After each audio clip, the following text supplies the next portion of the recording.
Bob Holderith, it's been a rough year for emerging market stocks. Your EGA Emerging Markets Consumer ETF, the ticker is ECON, it's down 7% this year. So with emerging markets flagging, what does this mean for emerging market consumers? Well, emerging market consumers continue to spend.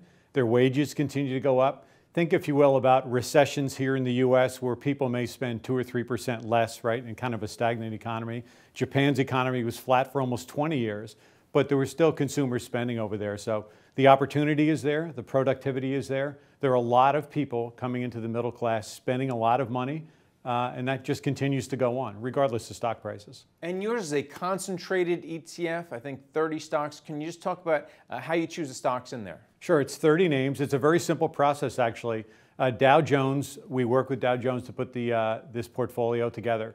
The 30 names are basically 15 consumer goods and 15 consumer services names screened for market cap, revenue, and for earnings.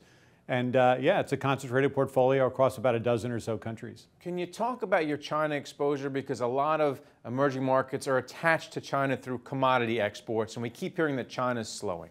Right, so China is slowing, but it's slowing to an enviable 6.5 or 7%. So it still continues to grow. It's more of a commodities going away story in China. The positive side of that is the China consumer, 200 million strong, continues to grow, continues to spend money. So we do have a lot of exposure there, but there are a lot of Chinese people that continue to make money and their wages continue to grow. And what about Brazil? Because Brazil exports that iron ore and a lot of minerals to China, and there were such great expectations for Brazil with the World Cup, with the Olympics, but everything has really gone to pot. Petrobras has really crashed. So talk about your Brazil exposure. There are numerous worst case scenarios in Brazil. There's Rousseff, who's they're trying to impeach. There's Brazil's dependence on developed markets, especially Europe, for their exported goods. There's Brazil's dependence on China for both oil and everything else that comes out of the ground in Brazil.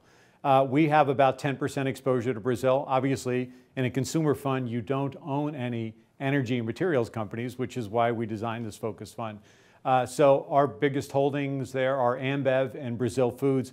Both have done exceptionally well in Brazilian real, local currency terms, but unfortunately versus the US dollar, there's been a lot of pain. All right, and then speaking of dollar pain, what's going to happen to your fund if and when we finally get the Federal Reserve hiking rates, because that's going to make our dollar much stronger?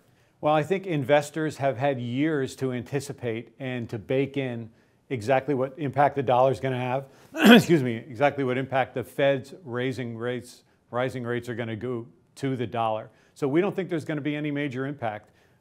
You never know. It depends on where the markets are at the time, but our expectation is that most of that's baked in. All right, well, thanks a lot, Bob. Thanks, Greg. Thank you for watching The Street.